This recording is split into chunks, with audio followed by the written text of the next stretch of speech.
Adelante, Bueno, Gary. bueno, muchas gracias. Bienvenidos todos y todas. Muchas gracias por su asistencia. Estamos muy contentos de tenerlos en este evento de cierre de buenas prácticas. Vamos a dar inicio a este evento en el marco del proyecto Evaluar para Avanzar. Me voy a permitir compartir pantalla y presentar a las personas que harán parte de este gran evento. Entonces, primero quisiera saber si ven mi pantalla.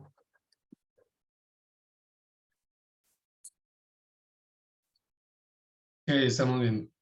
Perfecto. Bueno.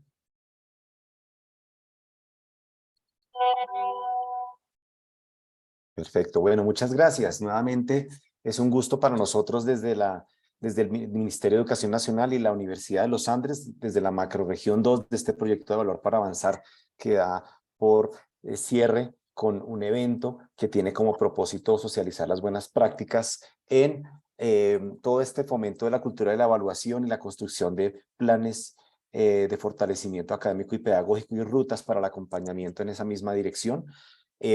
Para nosotros es un gusto dar, digamos, este preámbulo básicamente porque queremos enmarcar la importancia que tiene permitirnos hacer un alto en el camino y tratar de socializar aquello que ha sido un largo esfuerzo por parte de todos ustedes, sean docentes, directivos docentes y miembros de las secretarías de educación de esta macrorregión 2. Voy a permitirme leer el propósito de este evento. Por un lado, queremos socializar experiencias significativas en esta construcción de planes y rutas, pero teníamos un propósito y es que fueran significativas y además de eso diversas. Queríamos tratar de recoger una experiencia, digamos, importante en relación a lo que es la composición de esta macrorregión. Están compuestas por los departamentos de Boyacá, Cundinamarca, Santander y Norte de Santander. Y queríamos tener este encuentro para dar digamos, una presentación muy general sobre lo que significaría promover una cultura de la evaluación en el marco de este enfoque que le ha dado el Ministerio de Educación y es la evaluación para el mejoramiento, una evaluación formativa. Un segundo propósito que tenemos en la sesión de hoy es generar un espacio de reflexión en el que cada uno de ustedes participantes sienta que está recibiendo los insumos para poder terminar este ejercicio, que no ha sido, por supuesto, nada fácil, pero sabemos que ha sido enriquecedor para ustedes. Desde el plano institucional o territorial, sabemos que para ustedes es fundamental la construcción de estas rutas de acompañamiento y de planes de fortalecimiento académico y pedagógico, así que quisiéramos que sea un espacio para poder revisar lo que han venido trabajando y construyendo de la mano con los tutores que los han venido acompañando. Y en ese sentido queremos que ustedes escuchen estas buenas experiencias, estos modelos, estos referentes para poder ajustar, mejorar, cualificar estos productos que vienen desarrollando. Siendo estos los propósitos, quisiera entonces empezar dándole la palabra a la representante del ministerio. Ella es Olga Lucía Zárate, ella es subdirectora encargada de referentes y evaluación. Ella va a hacer un preámbulo inicial a este encuentro, que como ustedes saben está siendo grabado y va a ser grabado básicamente porque es una memoria muy importante a propósito digamos, de lo que marca este hito de cerrar un proyecto que se toma en serio la cultura de la evaluación para el mejoramiento. Entonces le voy a dar la palabra a Olga Lucía y posteriormente le vamos a dar la palabra a nuestros queridos panelistas. Voy a presentar a cada uno de ellos y vamos a avanzar en tres grandes cuestiones que vamos a dejar allí. Pero antes de ello, por supuesto, quisiéramos tener las palabras y la perspectiva del Ministerio de Educación Nacional en cabeza de Olga Lucía. Muchas gracias, Olga Lucía. Adelante. Gracias, Gary. Quiero confirmar que me están oyendo, ¿sí? Pues a la Universidad de los Andes, a mis colegas también del ministerio y por supuesto a quienes, como Gary decía, asumieron este tremendo reto de iniciar un proceso de implementación de lo que para nosotros es tan, digamos, determinante, que es hacer seguimiento y evaluar los aprendizajes de los niños y de las niñas. Un especial saludo. Esta macrorregión 2 que cuenta además con un especial cariño, confesarlo, porque yo soy de esta región de Santander, Gary, entonces Sé que las experiencias, como ustedes lo han dicho, no solo significativas, sino diversas, nos permitirán justamente como ministerio en un momento maravilloso que vive el país, que es la toma de decisiones para la construcción de política pública, lo que viene en los próximos 4 años. El insumo que ustedes hoy nos van a dar, la Universidad de los Andes, los educadores, las educadoras, directivos docentes y las comunidades educativas que han transcurrido desde, entiendo, el mes de agosto en este proceso, pero llevamos ya muchos años, digamos, construyendo esta estrategia como tal, pues nos darán muchas ideas, luces y recomendaciones sin duda alguna de lo que debe ser esa política pública. Son más de 100, 186 establecimientos educativos, más de 1.200 docentes participando de esta macroregión y más de 660 directivos y directivas docentes. Así que yo no me voy a tomar mucho más tiempo de decirles en qué estamos en este momento, justamente para que hagan mucho más sentido en el marco de estos propósitos que ustedes nos comparten. No ha sido, también lo decían, un proceso fácil. Sabemos que hay seguramente muchas oportunidades por mejorarlo y de eso se trata. El Ministerio de Educación está en este momento y en particular la Subdirección de Referentes y Evaluación retomando los insumos de quienes son los protagonistas, que son las escuelas y las comunidades educativas, y por supuesto acompañadas de las instituciones de educación superior para que nos den sentido de realidad a lo que puede ser la política pública de seguimiento y evaluación de los aprendizajes de los niños y de las niñas. Ustedes ya han escuchado a nuestro ministro de Educación, queremos una educación que haga sentido para la vida y los proyectos de vida de sus niños y niñas y adolescentes, que dignifique la labor del maestro y de la maestra, y sin duda alguna la evaluación y el seguimiento de los aprendizajes son uno de los factores fundamentales para que eso suceda, así como lograr aulas, escuelas más dignas y procesos de formación, acompañamiento, de enseñanza, aprendizaje también mucho más dignos, innovadores, pero también que hagan sentido para los proyectos de vida de todos y todas. Así que muchas gracias nuevamente al trabajo dedicado, responsable que la Universidad de los Andes hace, a todos los llamados que ustedes a partir de la experiencia del territorio nos han hecho al Ministerio de Educación para mejorar este proceso, y reiterarles nuestro compromiso, escucharles hoy y aprender de esas experiencias para mejorar y construir esa política pública que esperamos, pues a partir de este tremendo trabajo de todas las macroregiones que han estado en el proceso de evaluar para avanzar, realmente sea una política con sentido para los territorios. Mil gracias, no me extiendo más porque aquí los protagonistas son los líderes de estas experiencias. Gary, nuevamente al equipo de la Universidad de los Andes, todo nuestro reconocimiento y gratitud por la participación en este espacio.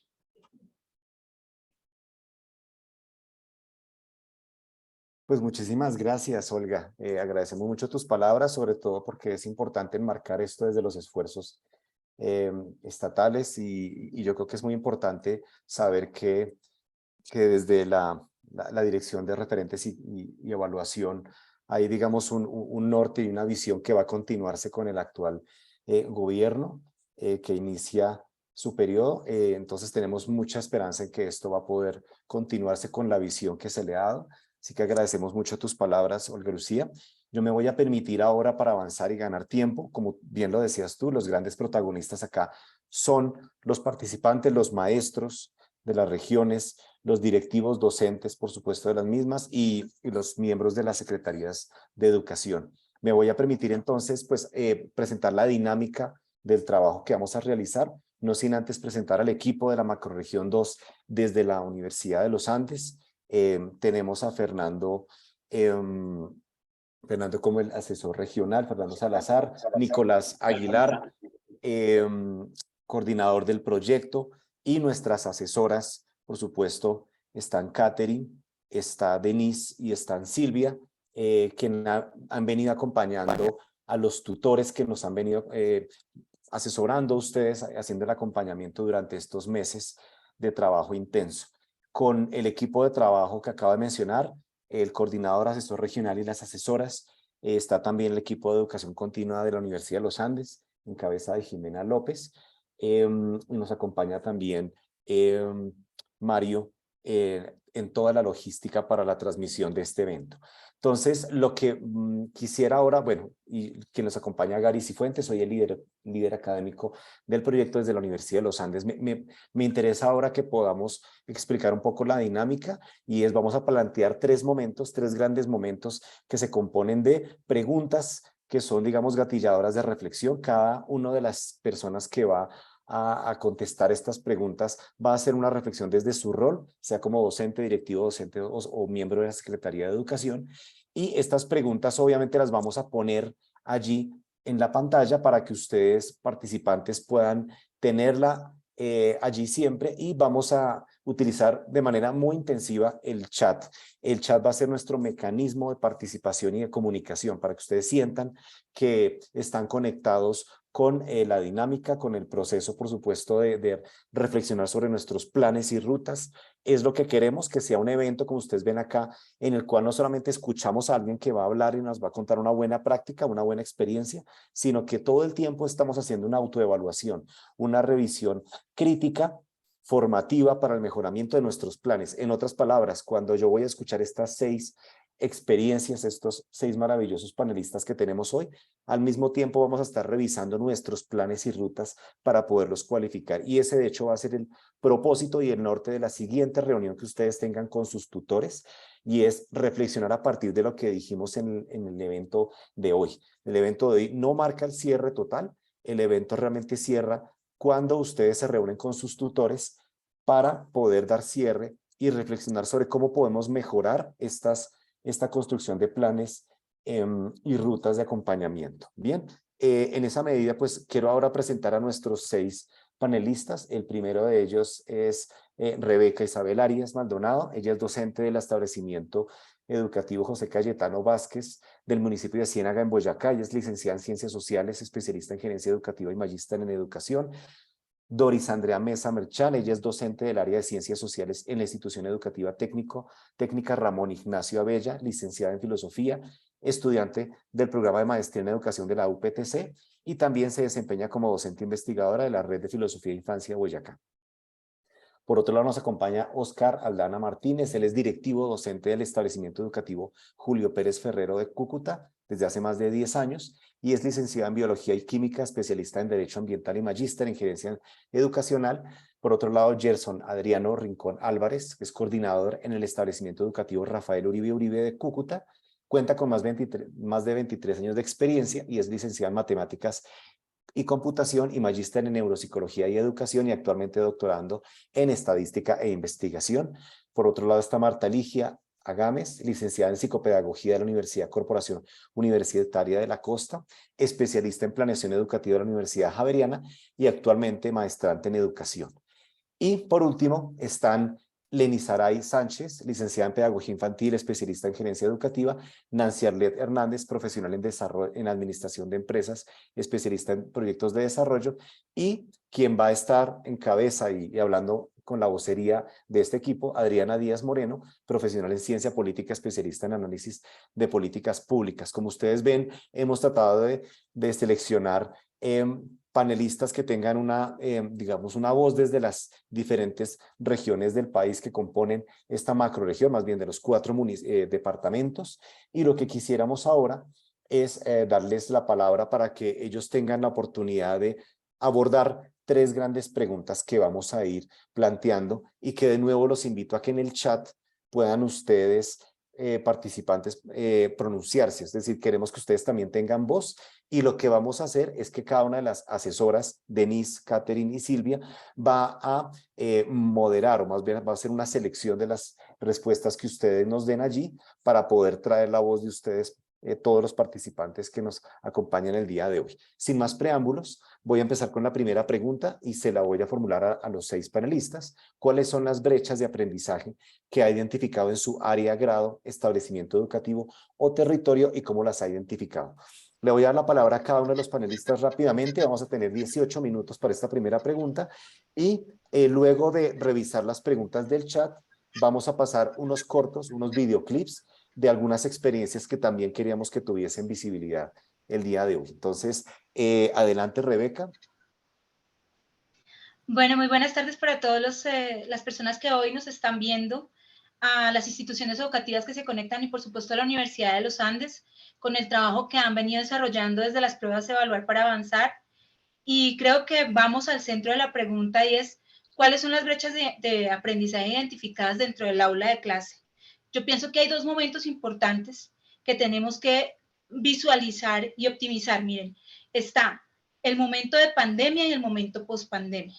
Durante la pandemia uno pensaba como docente, hay unas brechas entre los estudiantes que se están presentando de tipo cultural, de tipo económico, de tipo geográfico, por las distancias donde están ubicados, pero nos encontramos también que durante la pandemia y después de la pandemia, una de esas grandes brechas que se abre con los estudiantes, incluso con los docentes, es la brecha socioemocional. Entonces, ¿cómo están los estudiantes gestionando sus emociones desde sus viviendas? ¿Qué es lo que está sucediendo alrededor de su núcleo familiar? ¿Cómo ese núcleo familiar está apoyando o no los procesos de enseñanza-aprendizaje del estudiante? Y cómo en conexión con el profesor se ha podido gestionar que el estudiante pueda llegar a, digamos, a tener un aprendizaje mediado a través de esto que nos sucedió, que es una educación remota. No voy a hablar de una educación virtual porque la educación virtual tiene unas características que nosotros nunca tuvimos. El estudiante se conectaba a través de un celular y ese celular a través de un WhatsApp y podamos trabajar unas guías y comprometernos a desarrollar unas guías, pero aquí empiezan las brechas. Empezamos a mirar quiénes tenían apoyo de su familia para desarrollar ejercicios prácticos dentro del hogar y cuando salimos de la pandemia, entonces, ¿qué traían ellos de su hogar?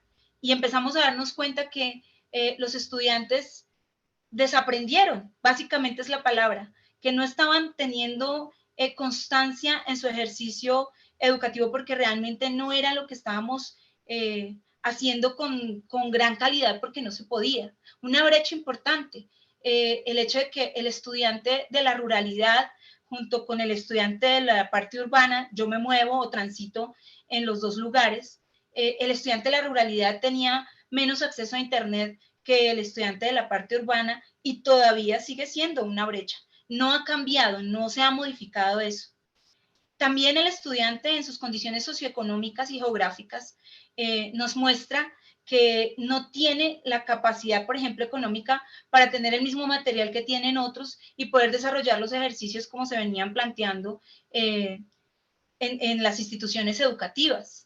Hoy nos encontramos con brechas grandes en donde cada uno de nosotros como docentes tratamos de identificar cuáles son las problemáticas que tienen los niños y niñas y adolescentes en cada una de las aulas y tratamos de gestionar esas problemáticas para que ellos tengan mejores aprendizajes. Es un esfuerzo grande el que los docentes hoy estamos haciendo con la educación de los niños y niñas en Colombia.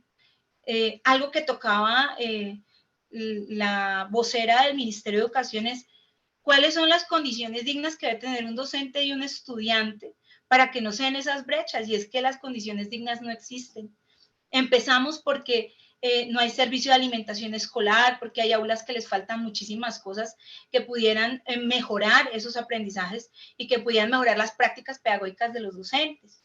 Hoy no solamente cargamos con nuestra emocionalidad, sino con lo que está sucediendo alrededor de nuestros niños y niñas en los hogares, lo que sucedió con toda la pandemia, se puso más disfuncional la familia, hubo separaciones, los niños no querían estudiar, el niño que quería trabajar no quería estudiar, entonces teníamos que empezar a hacer un ejercicio como docentes para llamar a los niños y a las niñas y a los adolescentes a que volvieran a clase, a que volvieran a las aulas, a que no dejaran de estudiar, porque eso genera una brecha aún más grande con otros territorios, con otras regiones.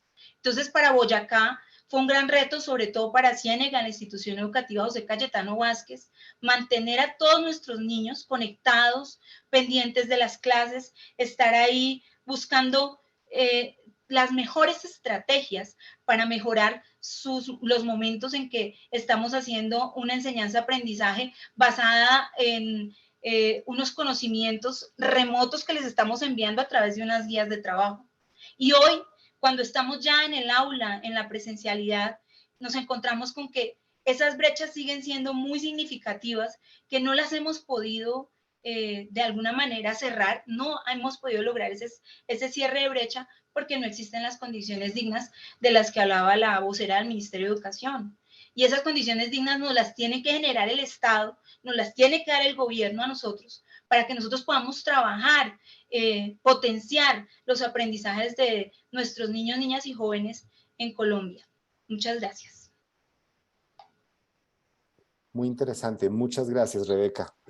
Sobre todo el tipo de naturaleza de brechas que nos mencionas, que es, digamos, múltiple, es diverso. No es solo un tipo de brecha de aprendizaje, sino otras asociadas a ella. Muchas gracias. Vamos a dar la palabra a Doris y aclarar que Fernando nos va a estar ayudando con el tiempo para que las intervenciones sean de 3 minutos, como hemos estipulado. Adelante, Doris. Muy buenas tardes a todos, bienvenidos a este evento. Bueno, ¿cuáles son las brechas de aprendizaje que he logrado identificar en la institución educativa técnico Ramón Ignacio Abella de la ciudad de Aquitania? Soy docente de Ciencias Sociales en el grado 9 y las he identificado o las separé en 6 grandes momentos, 6 brechas. La primera, pues la brecha de conocimiento. Se ha logrado identificar que los chicos o los estudiantes no logran identificar la información para luego convertirla en conocimiento útil y significativo.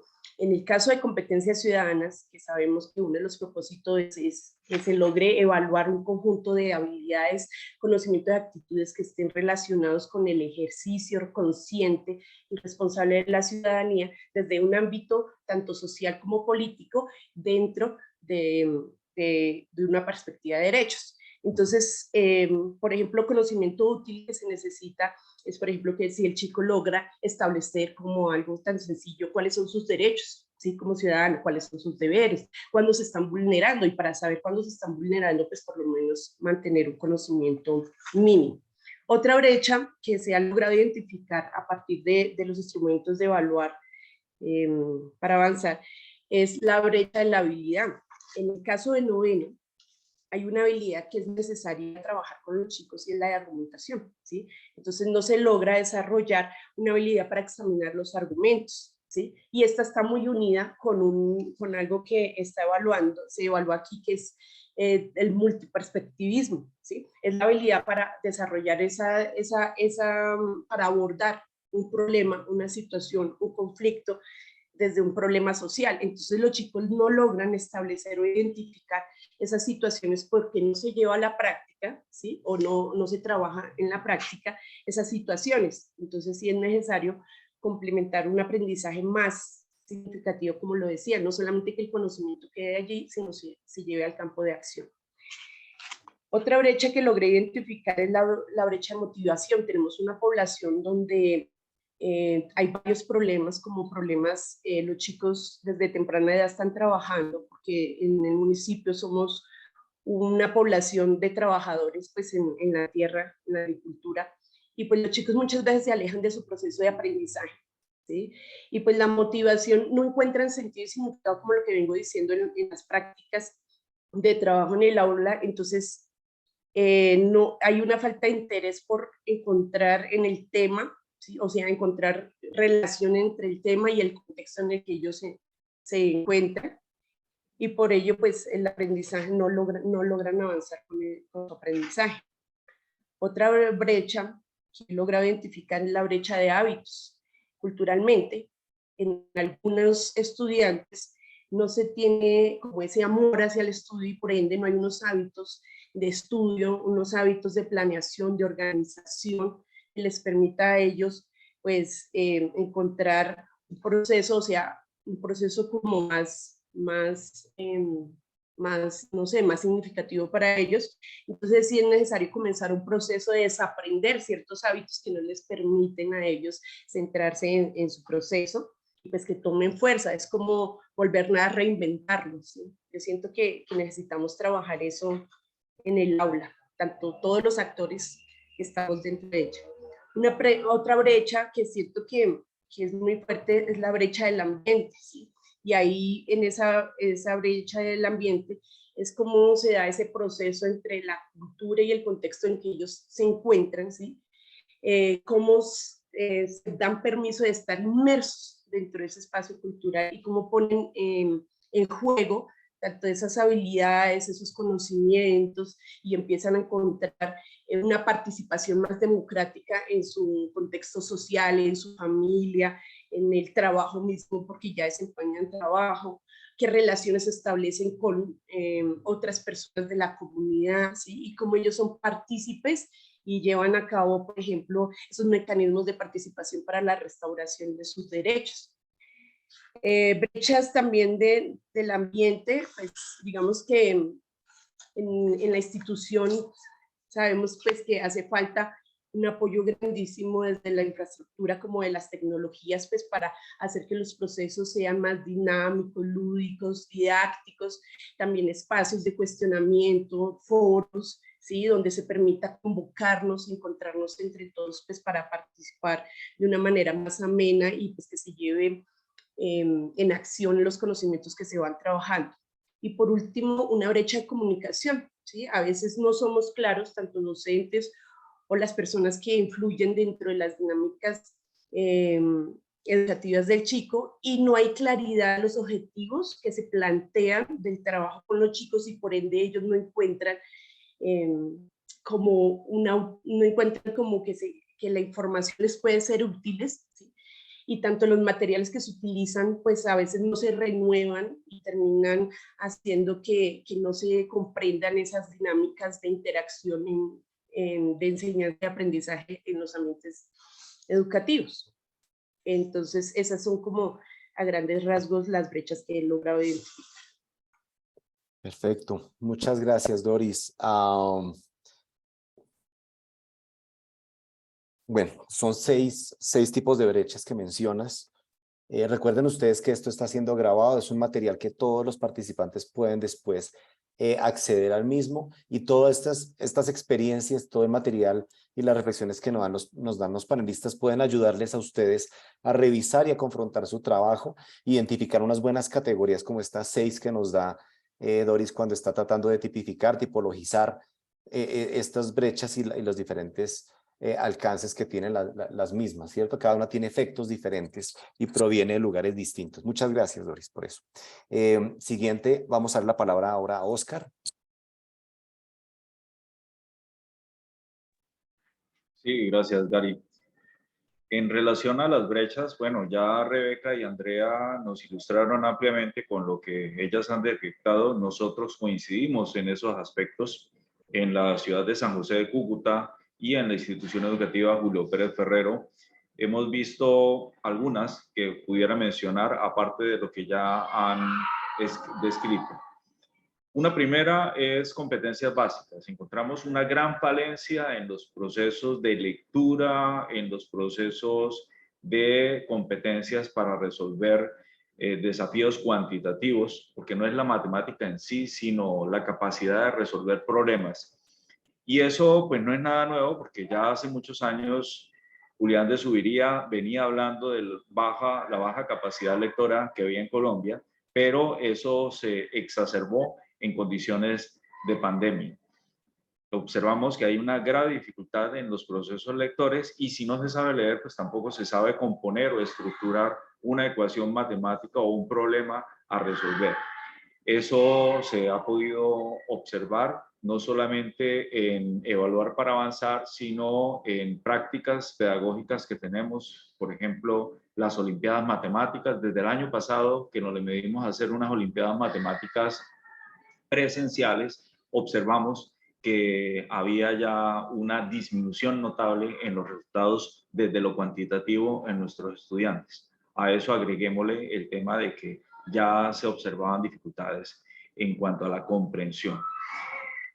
A esto agreguémosle una brecha tecnológica que genera muchos contextos. Uno es que aumenta la brecha social, y entonces hay una diferencia muy marcada o mucho más marcada entre lo urbano y lo rural, y dentro de lo urbano entre el sector privado y el sector público, y dentro de esos el lugar en la ciudad en cuanto a conectividad o dispositivos móviles. Entonces, muy de acuerdo con lo que decía Rebeca, no podemos hablar de virtualidad, sino hablamos de una educación remota supeditada a unas muy pocas opciones para cada uno de nuestros muchachos. A eso sumémosle todo el contexto del aislamiento preventivo que generó desempleo. Entonces los niveles de pobreza generaron, por ejemplo, unas faltas en nutrición en nuestros estudiantes, que con un PAE que para el caso de Cúcuta fue unos mercados o unos complementos que les permitían a ellos preparar sus alimentos en casa, pues no eran suficientes para que nuestros estudiantes tuvieran las condiciones favorables. Esto que observamos también lo pudimos analizar empezando este año con las evaluaciones diagnósticas y paso a paso hemos ido generando una ruptura en una brecha que también lo mencionó Rebeca, que es el tema de las habilidades socioemocionales. En pandemia observamos unos estudiantes que no hablaban en clase, pero a través de las cámaras pudieron hablar o desarrollaron unas habilidades medianas para comunicarse. Cuando retornan a la institución educativa, volvió a verse a ese mismo estudiante de manera introvertida y de pronto con un relacionamiento muy limitado. Ahí hay una brecha desde lo socioemocional. Adicionalmente, ha sido difícil para la ciudad, para la institución y me imagino que en toda Colombia, enfrentar las situaciones de convivencia. Entonces, recibimos a unos estudiantes muy diferentes a los que se fueron a un confinamiento el viernes 13 de marzo de 2020. Nos cambiaron a los estudiantes, no solamente crecieron y les creció el cabello, sino que también empezaron a presentar unas dificultades en el relacionamiento entre ellos y ese ha sido el gran desafío, porque no es un secreto que un buen ambiente de aula favorece un aprendizaje. En eso nos hemos esforzado y hay un compromiso pleno de los docentes y han sido los y las docentes los que realmente han logrado las transformaciones. Perfecto. Muchísimas gracias, Oscar, por ese diagnóstico que nos da. Interesante que fenómenos como las Olimpiadas fueron un punto de partida para establecer esos diagnósticos, esos indicadores de la gravedad de estas brechas que se fueron expresando. Bien, vamos a dar la palabra ahora a Gerson y recuerden, invitadísimos a que el espacio de chat sea el lugar para que ustedes puedan también responder esta pregunta y podamos animar la discusión. Adelante, Gerson. Muy buenas tardes. ¿Me escuchan bien? ¿Sí? Muy buenas tardes. Claro que sí. Oscar, el rector Oscar, abarcó lo que las demás compañeras hablaron, que son dos grandes grupos de brechas que se ven a nivel, yo creo que ya nacional, no solamente regional. En la institución Rafael Uribe Uribe de San José de Cúcuta, se observó indiscutiblemente la situación académica de los estudiantes, la situación de capacidades de competencia de ellos con respecto a que desgraciadamente los padres no eran las personas que estaban totalmente preparadas para recibir la educación y llevar la educación de sus hijos. Esta situación pues llevó a que la mayoría de los padres, porque los hijos no perdieran el año, entre comillas, como lo llaman, comenzaban a hacer sus propias, hacerle las tareas a los estudiantes, hacerle los trabajos, y ese fue un choque cuando volvimos a la presencialidad. Se evidenció de que esos trabajos que por lo general están muy bien desarrollados, no fueron desarrollados, no fueron hechos por los estudiantes y no fueron hechos por los padres de familia, porque conceptualmente no tenían ni la capacidad ni la destreza para construirlos y desarrollarlos, nuestros estudiantes. Y el otro gran bloque sobre el cual se enmarca la brecha es la brecha social y la de capacidad de socialización de nuestros estudiantes. Desgraciadamente, el haber estado confinados en una casa, en la mayoría de las instituciones públicas, de Cúcuta, que son de familias por lo general disfuncionales, económicamente bajo, pues obviamente conllevó a que aparecieran, como lo decía la compañera Andrea, muchos divorcios, muchas peleas, muchas intrigas dentro del seno familiar, y todo eso fue llevado al momento en que regresaron a la presencialidad, y ha sido, como lo decía el profesor Oscar, una acción bastante dura de trabajar. Ahorita pues se está buscando cómo, a través, por intermedio de los docentes, cómo hacemos una socialización con emociones para la vida, con diferentes estrategias sociales y, por ejemplo, trabajo cooperativo que conlleven a que se les facilite la socialización y la aceptación de diferentes puntos de vista entre ellos mismos, entre los mismos estudiantes, conlleva a que pues sea un trabajo arduo en el cual tengamos que estar presentes todos los educadores, directivos y inclusive comunidad educativa en general. Bien, ¿cómo se descubrió? Obviamente esto se ha descubierto a través de herramientas como Evaluar para Avanzar, que facilitaron comprensiones de autoevaluación externas, bueno, evaluaciones externas que después las tomamos como autoevaluación, y también teniendo en cuenta las evaluaciones internas institucionales que facilitaron identificar estas grandes brechas que vemos. Bien. Gracias. Perfecto, muchas gracias, Gerson. Importante el rol de los padres de familia. Siempre se ha intentado vincularlos al proceso de aprendizaje, pero interesante que nos muestre cómo en época de pandemia hubo allí un apoyo que no necesariamente era el más acertado y probablemente no estaban preparados los estudiantes para volver a su ciclo formativo convencional. Así que hay que trabajar con los padres de familia, pero este fue un factor importante. Muchas gracias, Gerson. Vamos a dar la palabra a Marta Lige. Adelante, Marta Lige.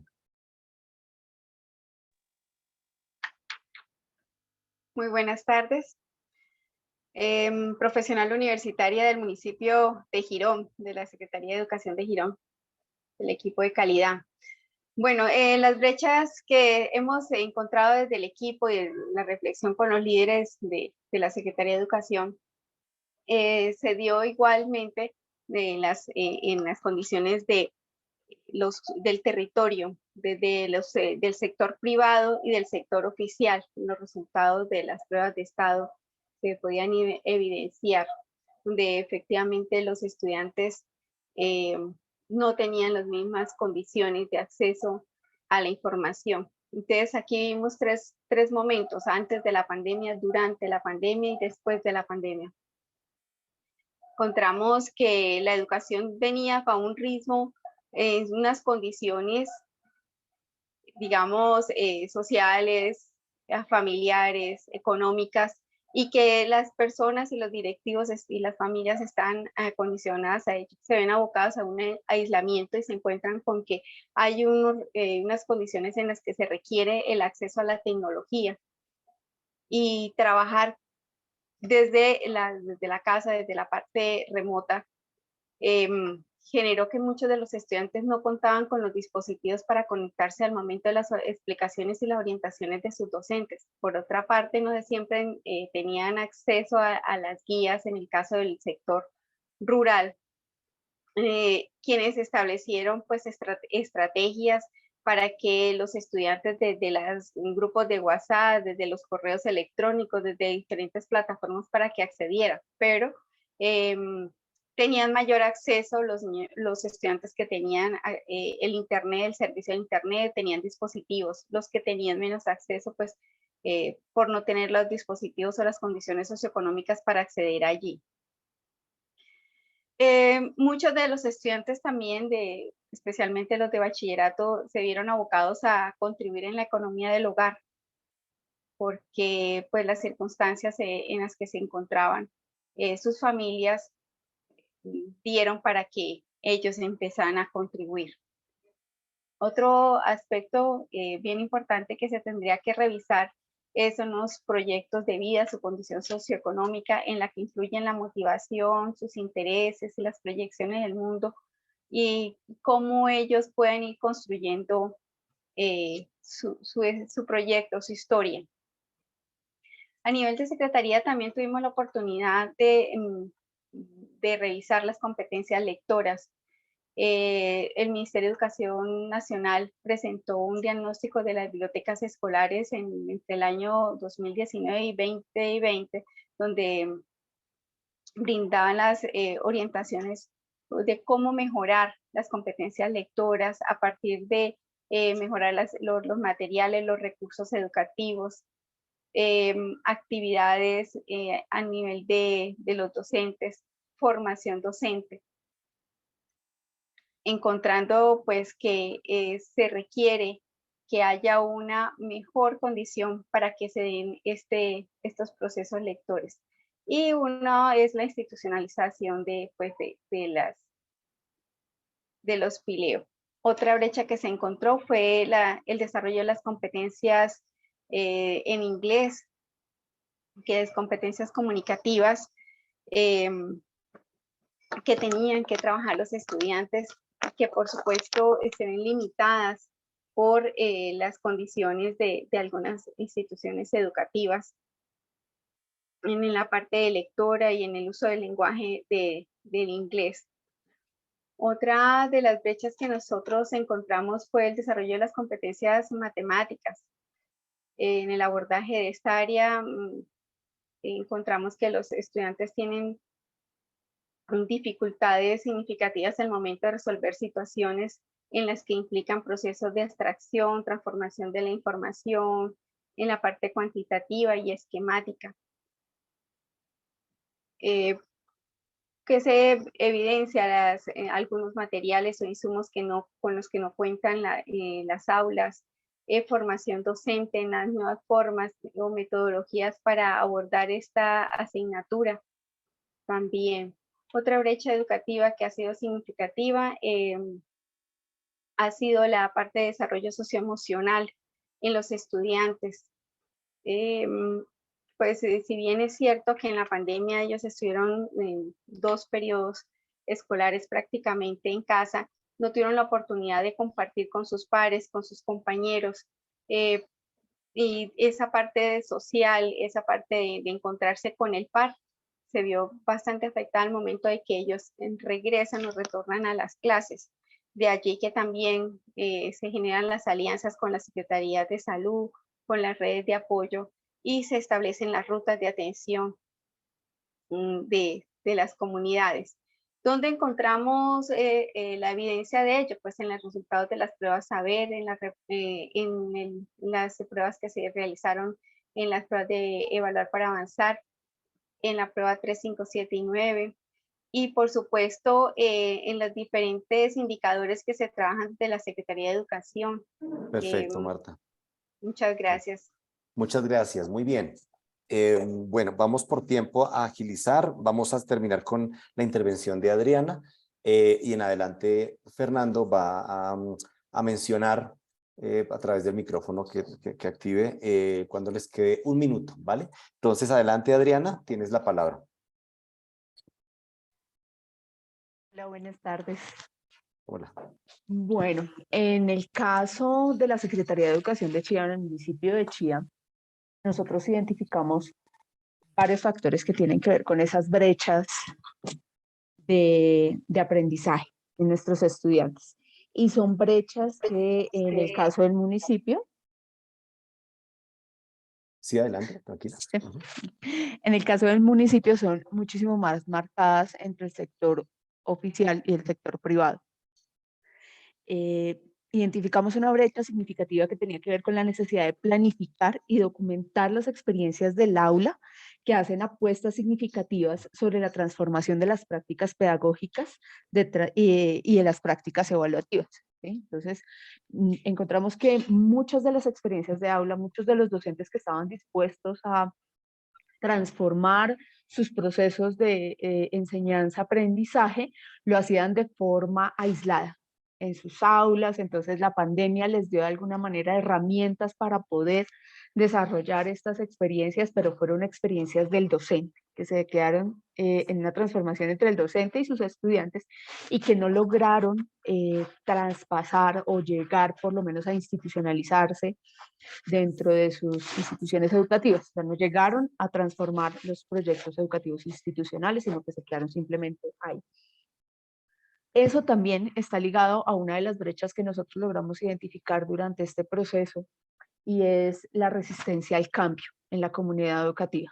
Cuando entramos en pandemia, la resistencia al cambio que implicaba la pandemia nos mostró la necesidad que había de generar nuevas estrategias para abordar el proceso de enseñanza-aprendizaje con nuestros niños, y que teníamos que acudir a otro tipo de procesos, a otro tipo de herramientas y a otro tipo de prácticas pedagógicas para que nuestros niños pudieran acceder a educación.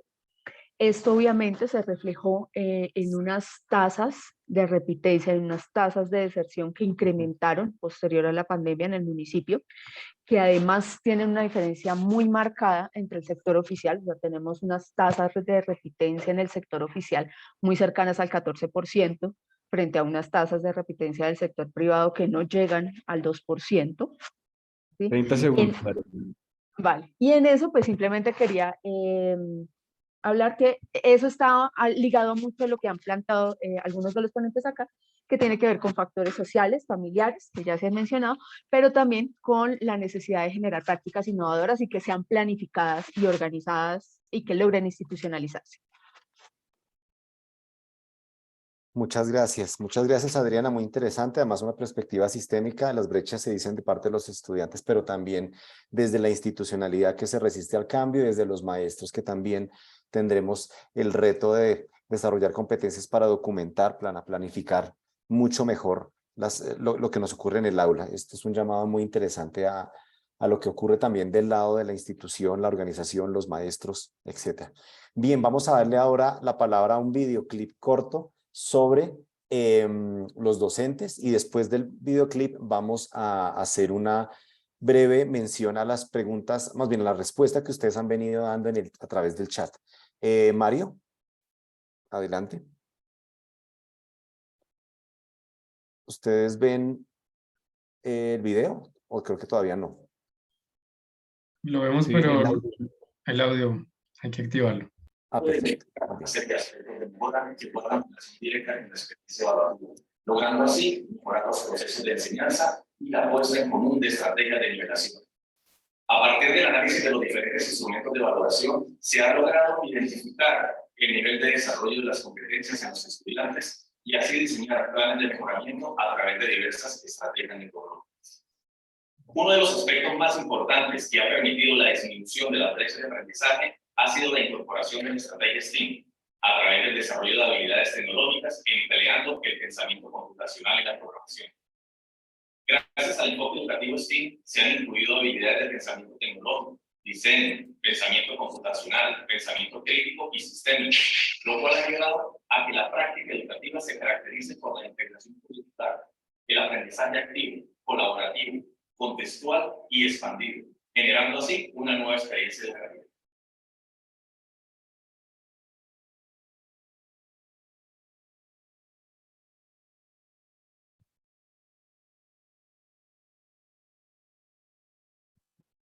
Bueno, perfecto, muchas gracias. Nuevamente comparto mi pantalla, me dicen si la pueden ver, por favor. Sí. Perfecto, le voy a dar la palabra ahora a Silvia. Silvia Solano, asesora del proyecto desde la macrorregión 2, la Universidad de los Andes. Silvia va a recoger las principales respuestas, digamos, que han venido ustedes aportando desde el chat. Adelante, Silvia. Gracias, Gary. Buenas tardes a todos. Bueno, mirando aquí, agradecemos la masiva participación de los profesores en el chat en relación con la pregunta ¿cuáles son las brechas de aprendizaje que he identificado en su área, grado, establecimiento o territorio? ¿Y cómo las ha identificado? Digamos que se han identificado, ya el profesor Gary lo mencionó, como unas categorías de brechas. Considero importante retomar especialmente las que tienen que ver con los procesos de comprensión lectora, ¿cierto? Los procesos de competencias matemáticas en el sentido de todo lo que tiene que ver con resolución de problemas, con formular, con analizar, con argumentar. También hablan algunas de falta de procesos de comprensión lectora en inglés. Y quiero hacer un comentario en relación con que estos procesos base, recuérdese que en algún momento lengua castellana y matemáticas fueron las asignaturas clave para el buen desarrollo de los demás procesos en las diferentes áreas de conocimiento. Esto significa que debemos seguir, digamos, fortaleciendo precisamente esos procesos de enseñanza y aprendizaje, tanto de la competencia lectora, porque es transversal a las demás áreas de conocimiento, como las competencias matemáticas, dado que, digamos, en las otras áreas de conocimiento, llámese química, física o informática, las competencias informáticas, los chicos también tienen que tener digamos, estas competencias desarrolladas y adquiridas. Y hoy por hoy lo que nos está moviendo es un poco también la competencia transversal de la socioemocional, y específicamente han hablado de la falta de interés, la falta de motivación de los estudiantes por aprender, pero también digamos que, lo decía la última panelista, en relación con la resistencia que tienen muchos de nuestros maestros al cambio, ¿no? La resistencia a hacer nuevas estrategias, utilizar nuevos enfoques, a diseñar sus clases de manera diferente. Tenemos que también, digamos, hacer la reflexión en relación con que nuestros estudiantes no son los mismos estudiantes de hace una década o 2 décadas.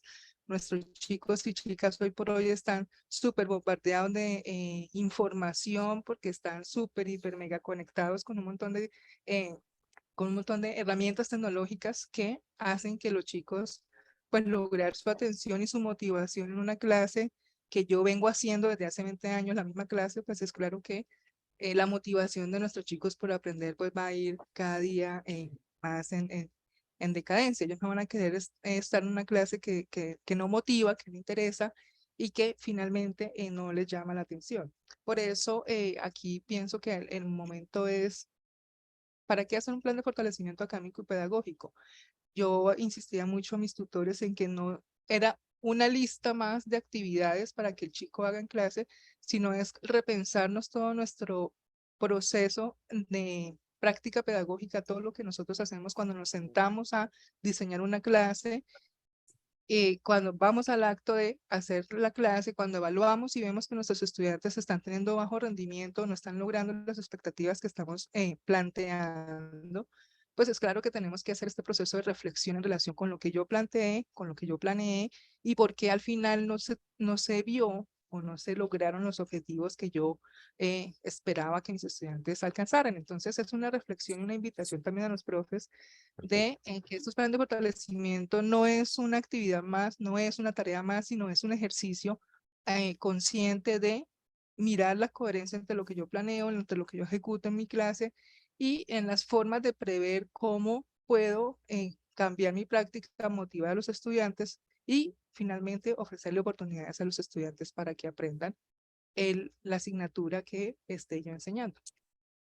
Perfecto, Silvia, muchísimas gracias. Yo cerraría solo con una idea que me llama la atención de toda esta primera parte del panel y tiene que ver con esa creatividad que debemos tener maestros, directivos, docentes y miembros de las secretarías de educación para hacer buenos diagnósticos. O sea, básicamente es un llamado a cómo y dónde identificar esas brechas. Allí también está la creatividad y la innovación. Cómo podemos encontrar no solo mejores indicadores, sino estrategias para hacer visible estas brechas. Es un llamado a la creatividad. Muchas gracias a todos. Entonces vamos a dar inicio a la segunda parte. Tiene que ver con una pregunta por qué acciones considera que son las más pertinentes para cerrar las brechas de aprendizaje en su área de grado, establecimiento educativo o territorio. Nuevamente les vamos a dar la palabra a nuestros queridos panelistas. Fernando va a decirles de viva voz cuando les quede un minuto. Y por supuesto después vamos a ir a otro videoclip para escuchar una experiencia. Vamos a empezar de vía inversa, entonces le damos la palabra ahora sí a quien terminó hace un momento. Adriana, adelante.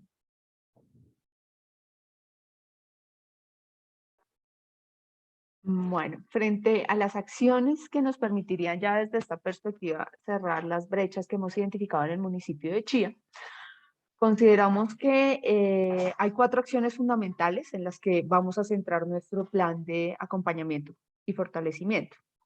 El primero tiene que ver con la orientación y el acompañamiento a las instituciones educativas para que puedan desarrollar esos procesos de flexibilización de los currículos y el proceso evaluativo para que posibilite ese cierre de brechas en términos de la calidad de la educación que estamos brindando y la garantía del acceso a una educación de calidad desde el sector oficial, que es lo que hemos priorizado para el municipio.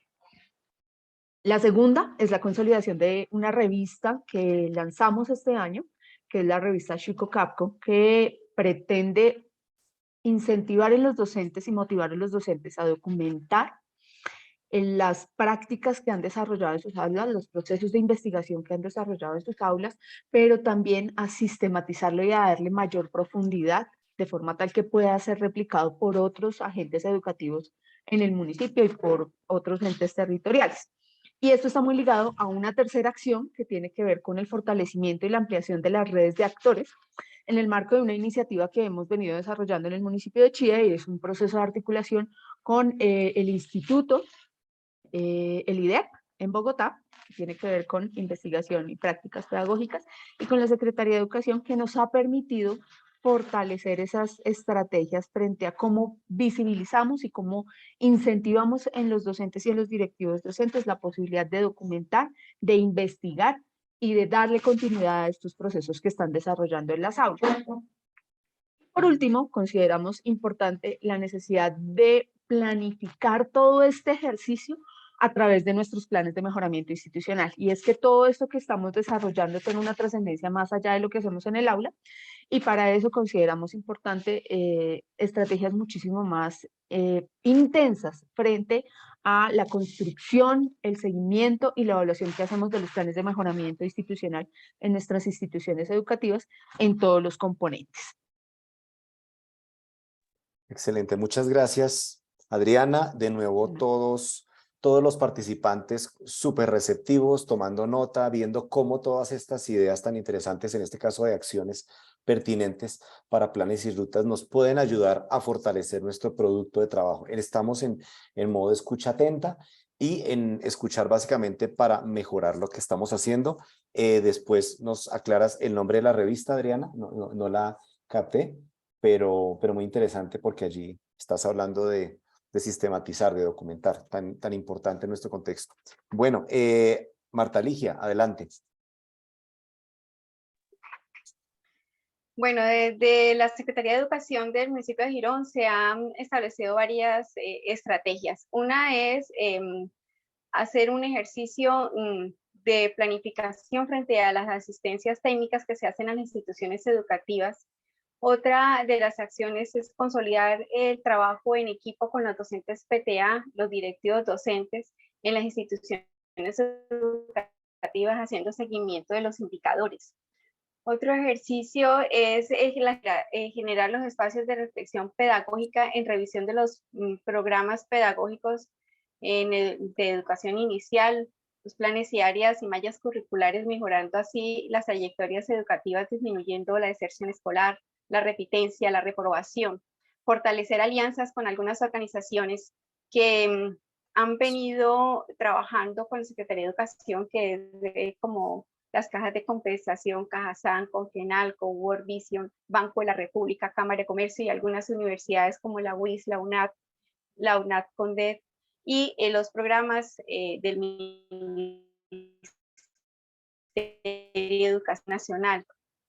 Adicionalmente, con la Secretaría de la CIP, trabajar como fortalecer el acceso a la tecnología, desde fortalecer las redes de infraestructura, la provisión de nuevos dispositivos, la capacidad del servicio de Internet y la formación docente en el manejo de las herramientas, que esto va en convenio con las universidades y con los programas que se vienen desarrollando con World Vision. También fortalecer todo lo que es los planes y programas de lectura, escritura y oralidad. De igual forma, también fortalecer los proyectos educativos en inglés, ya que tenemos los docentes de bachillerato, son los que están licenciados en inglés, pero en primaria y preescolar se vienen formando a los docentes en las herramientas y en las metodologías de enseñanza de inglés, ya que esta es una de las áreas fundamentales día a día en los jóvenes para poderse desempeñar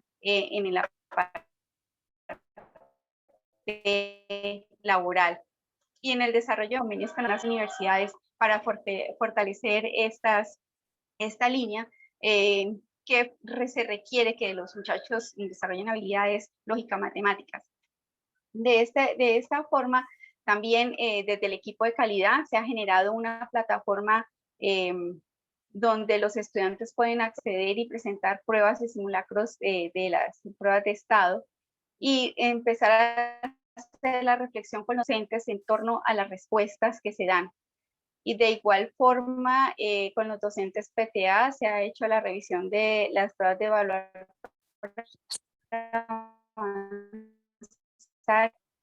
y estableciendo las estrategias 0 a 11 en el aula de cómo ir disminuyendo las brechas que se encontraron en las currículas. Perfecto, muchas gracias, Marta. Excelente. Les recordamos que en el chat estamos respondiendo, más bien ustedes nos están haciendo aportes en el chat a esta segunda pregunta. Lo decimos porque hace un momento estaban algunos respondiendo la anterior.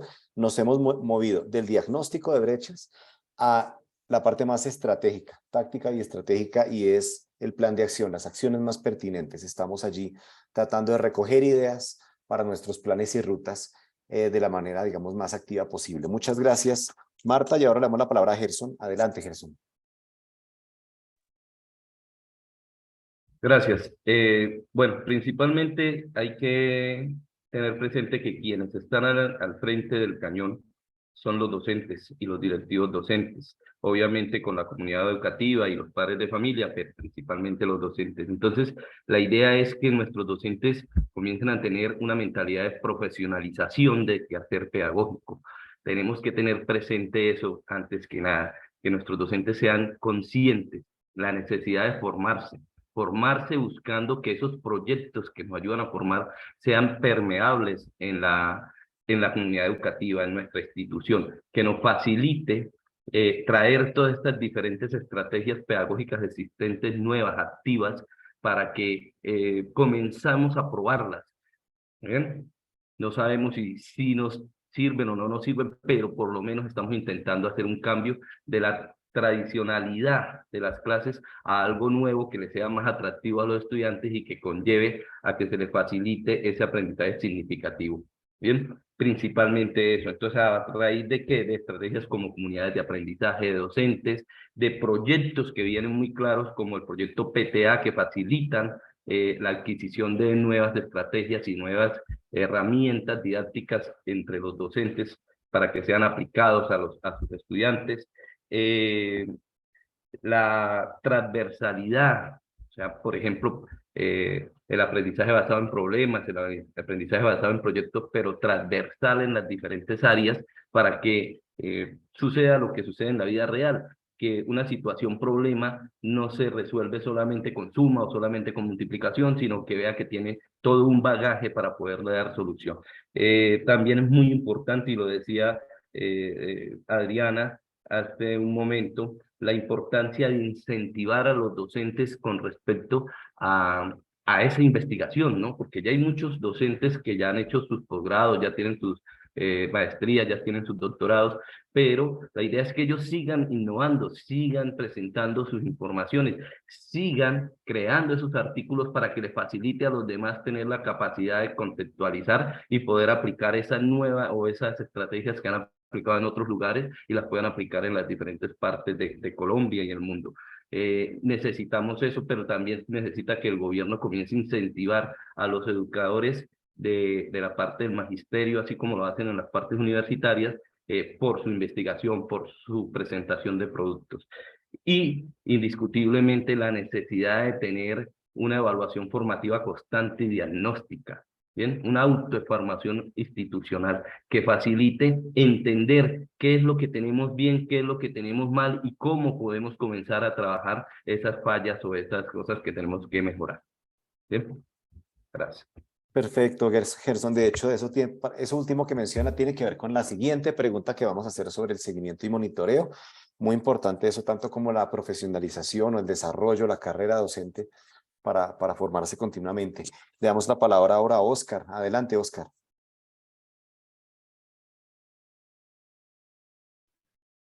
Gracias, Gary. Sin duda alguna, las acciones tienen que ir de la mano con las brechas detectadas. Y una de las primeras acciones es focalizar nuestros esfuerzos en diluir todos esos conflictos, todas esas afectaciones de la convivencia escolar. Y una gran herramienta son las habilidades socioemocionales. Entonces, estamos llamados los maestros a focalizar nuestros esfuerzos que a través de las habilidades socioemocionales lograr diluir esa problemática.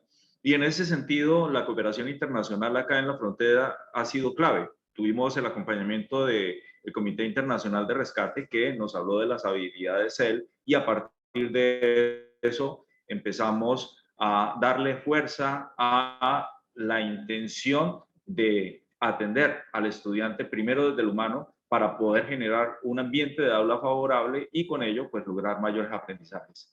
Segundo, desde el plan de acción hemos entendido que hay que buscar un sentido de vida en los estudiantes. Entonces hay un proyecto macro que trabajamos y que fue presentado en el Foro Educativo Municipal y es el proyecto de vida. Un estudiante que desde preescolar a 11 está construyendo su proyecto de vida tiene sentido de vida y al existir sentido de vida se diluyen problemáticas, por ejemplo, como las afectaciones de salud mental que también han sido comentadas por quienes me antecedieron.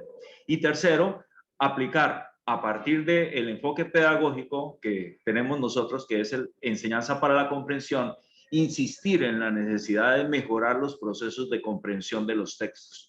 No podemos desarrollar aprendizaje cuando el estudiante no comprende los textos y esa ha sido uno de los grandes diagnósticos de evaluar para avanzar. Los estudiantes no fallan no por no tener los conceptos y las habilidades cognitivas, sino porque no comprenden el texto. Pienso que esos son 3 de las estrategias que se deben atender.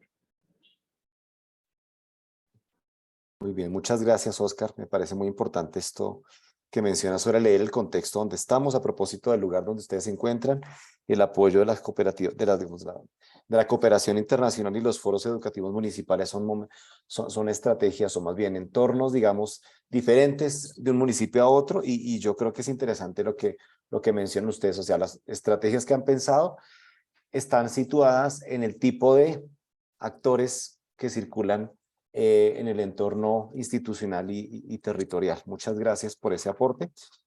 No sé si ya llegó Andrea, tenías un problema de conexión, pero creo que ya estás. Sí, ¿Te volviste a señor. conectar? Perfecto. Adelante, Andrea. ¿Me pueden regalar pantalla? Pantalla no, sino para que pueda abrir la cámara, por favor, o así. Adelante, Mario. Por favor, le regalamos permisos de coanfitriona a Andrea.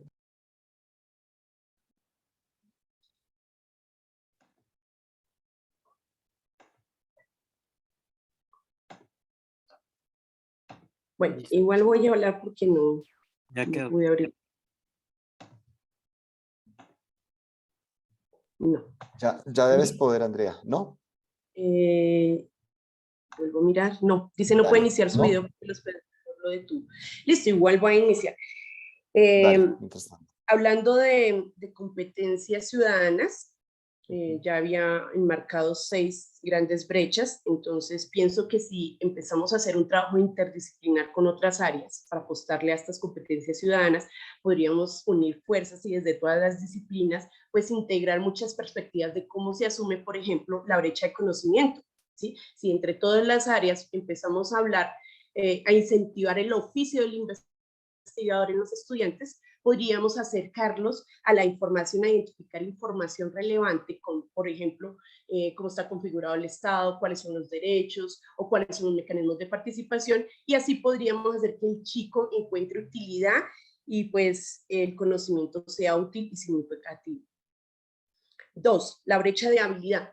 Hemos detectado, y creo que varios aquí lo han detectado, hay problemas con aprender a manejar la habilidad argumentativa, ¿sí? Y también interpretar los argumentos de otros. Entonces pienso que aquí podríamos crear escenarios de simulación, como por ejemplo laboratorios sociales, donde a partir de casos o estudios de casos muy próximos a los estudiantes los involucremos a esa participación democrática y que no se quede solamente, muchas veces las instituciones lo que hacen es conformar el gobierno escolar, pero no se lleva a cabo, no se invita a los chicos desde sus diferentes formas de expresarse, ¿sí? A involucrarse y a manejar los contenidos o el conocimiento que tiene que ver con el manejo de la Constitución política, cuando hablamos de derechos humanos, derechos fundamentales, ¿sí? Entonces tendría más significativo en la práctica, ¿sí? Desarrollar las habilidades en la práctica.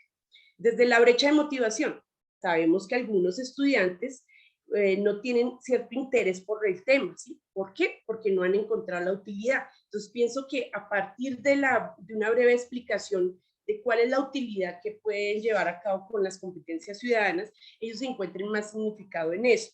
Además, a través de recursos didácticos, elementos lúdicos, o sea, a través de juegos o roles, a través de como encarnar un rol o dramatizar una situación conflictiva que no sea ajena a ellos, a su familia.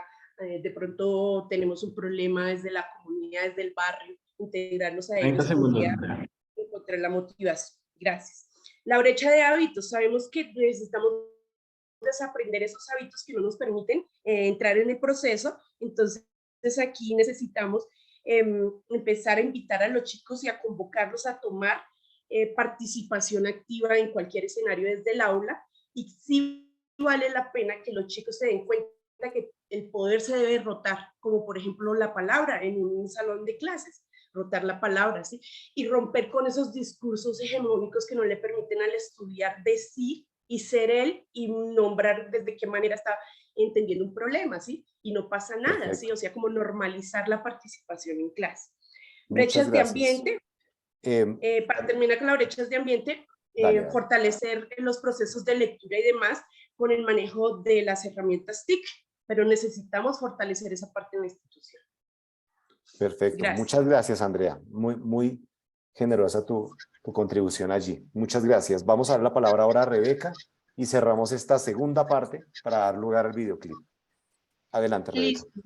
Bueno, profes, a todos los que nos están escuchando y viendo hoy, yo hago una invitación importante a que lo primero que debemos hacer es un diagnóstico dentro de nuestras aulas. Ese diagnóstico nos va a permitir reconocer a nuestros estudiantes desde sus particularidades. Y esas particularidades tienen que ver hoy con que nosotros mismos nos demos cuenta que los niños, niñas y adolescentes tienen ritmos de aprendizaje diversos. Y esos ritmos de aprendizaje nos van a permitir establecer, nosotros cuando hacemos una planeación, quería poner eso en contexto. Cuando el profe hace la planeación, no está haciendo una planeación para un curso de 40 estudiantes, sino que está haciendo 40 planeaciones porque cada uno es un mundo diferente, tratando de estandarizarles un tema o tratando de mostrarles un tema que les va a permitir aprender, tener un aprendizaje. Entonces, miremos esos ritmos de aprendizaje y esas barreras de aprendizaje que se han presentado en los estudiantes últimamente. Yo creo que para que el estudiante tenga integralidad, tenga las condiciones adecuadas para que esas brechas se cierren, debemos tener ambientes escolares de tolerancia, de trabajo en equipo, colaborativos, porque si eso no se presenta, ese trabajo en equipo no se presenta, entonces los niños no van a empezar a pensar cómo trabajamos en grupo, cómo hacemos para que el otro también tenga las mismas condiciones que yo estoy teniendo, y eso se llama equidad fácilmente. Ahora que Andrea lo mencionaba, porque a mí me encantan los ejercicios que Andrea hace dentro del aula de clase, es el democratizar el aula, y es dar la palabra, es empoderar al estudiante con la palabra. Y entonces eso también genera el cierre de brechas. Empoderemos al estudiante con la palabra. Y hay una cosa que me parece muy importante, que es el cambio de mentalidad de la valoración y de la evaluación continua. Resulta que nosotros hoy calificamos. Entonces ponemos una nota 3,2, pero resulta que tenemos un proceso de los estudiantes. Los estudiantes deben empezar a cambiar el chip y decir, no quiero un 3,2, quiero que me valoren mi proceso, quiero que la evaluación, no solamente la evaluación estandarizada, no solamente la evaluación tipo ICFES, sino todo lo que transcurre dentro del aula, desde que iniciamos hasta que terminamos, es un proceso continuo de evaluación. Entonces, que se nos permita desde las aulas, por ejemplo, implementar un programa, pero que ese programa que se implementa, hombre, lo llevemos en un tiempo determinado y podamos ver si es válido o no es válido, si funcionó o no funcionó. No podemos estar cambiando de programa en programa, saltando de actividad en actividad a ver cuál me funciona, sino que cojamos una y la hagamos real dentro del aula de clase. No podemos estar jugando a mirar, ¿será que esto me va a funcionar hoy en la escuela o no me va a funcionar? No, para eso existe una planeación y para eso existe también todo lo que nosotros hemos elaborado y hemos hecho desde la docencia. Entonces es un mensaje también hacia el ministerio, hacia el gobierno nacional. No cambiemos y cambiemos de programas, permitamos que uno solo funcione dentro del aula. Sí es importante pensar en el contexto. Yo siempre doy el mismo ejemplo. Tengo estudiantes que no han salido de la vereda, es decir, apenas salen al pueblo o a Ramiriquí y no conocen muchas cosas que los rodean en Colombia. Entonces, la prueba IFES les pregunta, gracias, la prueba IFES les pregunta por el vagón rosado de Transmilenio y el estudiante ni siquiera ha visto Transmilenio. No quiere decir que yo no lo pueda llevar al aula. Tengo que llevarlo al aula, pero tenemos que aprender a leer también contextos desde ahí. Y la equidad en la formación docente, por favor, si hay equidad en esa formación, seguramente todos vamos a estar hablando el mismo lenguaje. Debemos articularnos. Hoy la institución educativa José Cayetano Vázquez está articulada con Educación para la Paz, Redes de Paz, está articulada con la UPTC, está articulada con los programas de filosofía, está articulada con el bilingüismo, tenemos un nativo extranjero en la institución y estamos potenciando no a manera de innovar, porque no creo que sea la palabra, sino cómo gestionamos nuestros procesos dentro del aula, cómo estamos haciendo que mejoren y sean más potentes los aprendizajes de los estudiantes. Muchas gracias. Muy interesante. Muchas gracias, Rebeca, por lo que nos planteas. Todas estas ideas son bienvenidísimas para el público que asiste el día de hoy. Vamos ahora a escuchar otro videoclip. Mario, adelante. Este es de directivos docentes.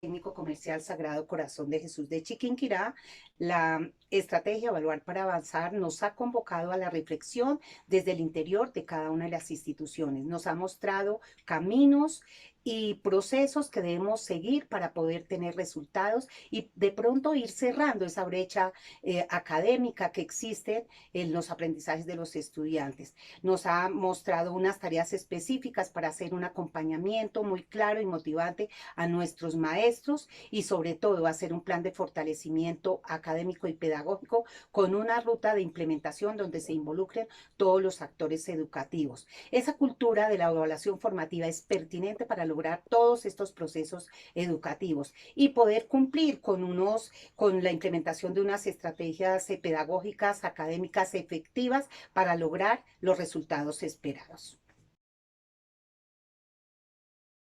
Muy bien, muchas gracias, Mario.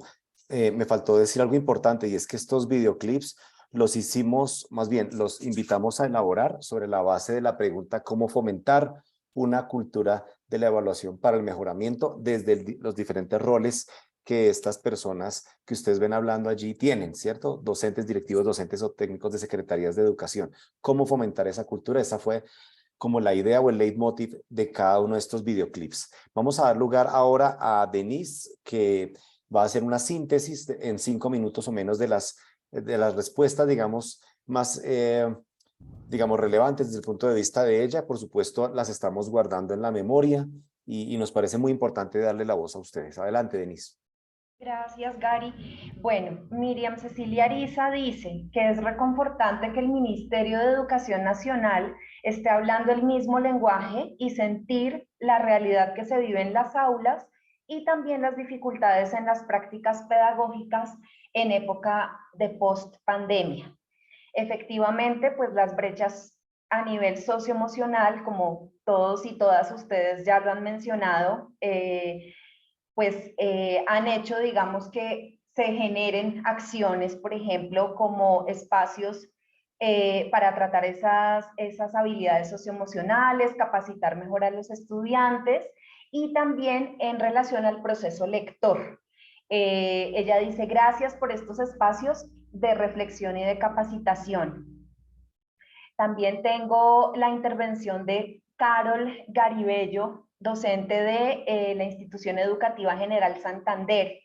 Ella dice, las acciones que pueden cerrar las brechas de aprendizaje son fortalecer los procesos de aprendizaje, no solamente por un currículo, sino por aprendizajes de manera transversal, interdisciplinar y mediante proyectos que fortalezcan el conocimiento de herramientas TIC y el entorno en el cual se desenvuelven los estudiantes. Para ello es importante que se hagan inversiones en infraestructuras, este fue un elemento también común en otras de las intervenciones que leí, y adquisición de herramientas TIC. Y para finalizar, porque sé que el tiempo es corto, entonces tenemos la intervención de Alexander Cuellar, la respuesta de la Institución Educativa Técnico Comercial José de San Martín del municipio de Tabio. Y él dice, como acciones se deben vincular a las madres y a los padres de familia a los procesos de formación de nuestros estudiantes. Además, es importante fortalecer los ejes temáticos que presentan mayor dificultad, buscando que de una manera transversal se acerque al contexto del estudiante. Les agradecemos muchísimo todas sus respuestas. No alcanzo a leerlas todas por cuestiones de tiempo, pero muy valiosas. Mil gracias. Muchas gracias, querida Denise, por esta intervención y por recoger la voz de muchos de los participantes que están el día de hoy. Bueno, vamos a dar lugar a la tercera y última parte. Estamos un poco cortos de tiempo, así que vamos a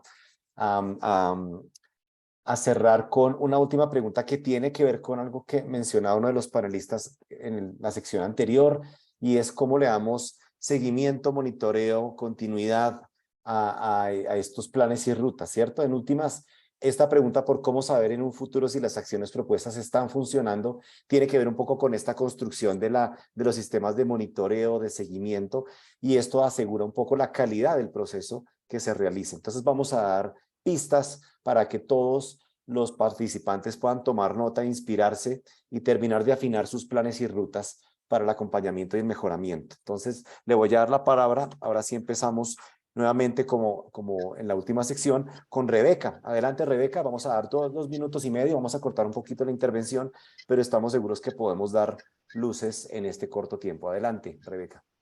Bueno, entonces, como lo venía diciendo en la pregunta anterior, yo creo que los procesos hay que dejarlos fluir, hay que dejarlos desarrollarse, hay que implementar programas y estrategias que se permita ver sus resultados en un tiempo determinado. Yo no puedo ver un resultado en una semana. Cuando nosotros hacíamos algunas estrategias en el curso que estábamos viendo aquí con la Universidad de los Andes, decíamos, sí, esa estrategia puede funcionar, pero resulta que esa estrategia no le funciona con todos los estudiantes. Entonces usted tiene que pensarse diferentes acciones para que esos procesos realmente lleguen al estudiante en su proceso de formación de enseñanza-aprendizaje. Entonces, aquí lo que es importante es, dejemos que eso que acabamos de implementar realmente funcione, le veamos la utilidad, veamos si es funcional, seguramente nos va a funcionar dándole otros giros, otras dimensiones a los ejercicios. Pero si nosotros saltamos de un ejercicio a otro, eso nunca lo vamos a poder ver. Mire, valoremos el proceso, profes. El proceso es muy importante. Miremos que el estudiante viene desde el mismo saludo hasta cuando se despide, tiene un proceso, y en ese proceso podemos identificar muchos factores que nos van a permitir evaluar continuamente cómo estamos dentro del aula y cómo estamos gestionando nuestros procesos dentro del aula. Cómo gestionamos nosotros como docentes la integralidad del estudiante, no solamente desde la competencia comunicativa, porque ahorita nosotros vamos a empezar a pensarnos, oiga, venga, en competencias ciudadanas, ¿qué es lo que vamos a apoyar? ¿Qué es lo que vamos a fortalecer? Vamos a trabajar constitución política, pero ¿cómo lo vamos a hacer? Sino vamos a mirar desde todas las áreas, desde la transversalidad, el apoyo con los compañeros, el apoyo con los docentes, ir evaluando lo que hemos venido haciendo en las clases. Y seguramente, si el proceso perdura, ¿no? Si el proceso no salta en un momento determinado, seguramente podemos hacer una evaluación crítica, una evaluación analítica de lo que realmente estábamos haciendo en el aula. Vea, si no funciona, hicimos un ejercicio de una práctica pedagógica diferente y eso no nos quitó ni nos puso, por el contrario, nos anima, nos motiva a los docentes a mejorar nuestras prácticas de aula, nos motiva a entender a los niños desde sus particularidades y a ver qué más podemos llevarles para que pues estén todo el tiempo, lo que han venido diciendo todos los compañeros, motivados para trabajar y tener un proceso de enseñanza-aprendizaje adecuado. Muchas gracias. Perfecto, muchas gracias, Rebeca. Muy interesante. Las panelistas que faltan, los invito también a que cuando estamos pensando en planes de seguimiento y monitoreo, evaluación del seguimiento y monitoreo, uno piensa en clave de indicadores. Si pueden en sus intervenciones decir indicadores muy precisos, le haríamos seguimiento a esto de esta manera. Esto yo creo que le puede dar un aporte valiosísimo a todos los participantes. Indicadores, ¿a qué le queremos hacer seguimiento para el mejoramiento y también para asegurar la sostenibilidad? Bueno, adelante, Andrea. Gracias. Pienso que si empezamos a implementar la evaluación formativa desde nuestras áreas, de nuestro campo pedagógico, podríamos tener las evidencias, un análisis de las evidencias, tanto de las propuestas que nosotros hemos llevado al aula, ¿sí? ¿Qué diseño de experiencias le hemos ofrecido a los chicos? Por ejemplo, hacer una evaluación sobre los trabajos en equipos que se hicieron, de pronto todas esas estrategias que vinculamos, ejemplo, cómo se trabajó competencias ciudadanas, qué se ganó con ello, hacia dónde fuimos, o sea, que se tengan unos propósitos claros y que el docente se permita flexibilizar y tener la autonomía, ¿sí?, de trabajo con los chicos, con los actores, con los que están allí, porque yo pienso que un proceso es la relación de enseñanza-aprendizaje compartido, ¿sí? Entonces, ¿qué mejor que hablar de esas evidencias desde las experiencias significativas? Es decir, llevar la investigación juiciosa y dejarle un legado, una memoria, una evidencia a todo ese proceso de trabajo. ¿Qué implica eso? Que cuando llegue otro docente, tal vez, por ejemplo, los provisionales que se van moviendo, cuando llegue otro docente, sepa hacer un empalme o sepa verificar qué se hizo y qué falta por hacer. Obviamente siempre las necesidades van a ser diferentes en cada chico, ¿sí?, en cada grado, pero hay de dónde trabajar, ¿sí? Entonces tener los propósitos claros, dejar esa memoria, ¿sí?, como docente. Yo pienso que la investigación debe ser transversal en todas las áreas y debe implicar un resultado que se pueda analizar. Igualmente, pienso que también lo que se puede hacer es llamar, o no es dejar que los chicos que salen, por ejemplo, de 11, los egresados se vayan, no, sino invitarlos y convocarlos para que, qué mejor que ellos evalúen cómo sintieron, cuál fue el impacto de las estrategias que llevaron los docentes, hacer esa vinculación y esa comunicación constante. Pienso que necesitamos, la clave está en que si necesitamos cambios, dejar evidencia de esos cambios, ¿sí? Vincularnos un poco, como decía la compañera anterior. Yo pienso que no hay una receta, no hay una forma de cómo hacerlo, sino lo que necesitamos es empezar a armar la ruta y dejar evidencia de esa ruta y de esa transformación, reinventarnos como docentes en nuestro ejercicio pedagógico, y qué mejor en estos escenarios tan bonitos de formación que podamos tomar, por ejemplo, de las preguntas y de las respuestas de los compañeros, llevarlos a la práctica, ¿no? Ya qué está haciendo el otro y qué me invento yo para superar esas brechas. Gracias. Interesante, muy interesante, Andrea. Casi como la creación de comunidades, ¿no? Muy importante eso. Comunidades de indagación, claro. Exactamente. Sí, por allí va la cosa en clave de la investigación que estás invitando a hacer. Muy bien. Óscar, adelante. Bien, atendiendo la recomendación de Gary, sin duda alguna vamos a ver qué indicadores. Un indicador, si disminuyen las anotaciones, es decir, las afectaciones a la convivencia escolar, ese es un buen indicador. Si de la mano con esto hay un mejoramiento de los ambientes de aula, es un segundo indicador. Tercero, si en los procesos de pruebas diagnósticas, pruebas internas y también de las pruebas externas, evaluar para avanzar, observamos unos mejores desempeños en los estudiantes, estamos avanzando en estos procesos y se garantiza sostenibilidad a las estrategias implementadas. Y cuarto, pensar en que haya unos indicadores, por ejemplo, en la institución educativa, uno de nuestros indicadores es que poco a poco hemos ido aumentando el nivel de ingreso en la educación superior. Entonces, hablar de proyecto de vida es que nuestros estudiantes estén ingresando a la educación superior. En este momento ha habido una disminución precisamente por todos los factores asociados a la pandemia, pero esperamos nuevamente restablecer los valores de ascenso que hemos venido teniendo y haciendo un seguimiento durante estos 10 años. Gracias. Muchas gracias, Óscar. Fíjense, todas estas ideas les están sirviendo a los participantes en la sesión de hoy. Tomen nota, estos indicadores pueden ser muy precisos para saber, oiga, no se nos había ocurrido que esto puede ser en el mediano plazo una forma de monitorear si el plan que diseñamos fue tan maravilloso o más bien deberíamos replantearlo, porque no, estos son procesos de revisión continua de los planes de mejoramiento, pero nada mejor que tener indicadores para hacerle seguimiento a esos planes. Muchas gracias, Oscar. Adelante, Gerson. Gracias.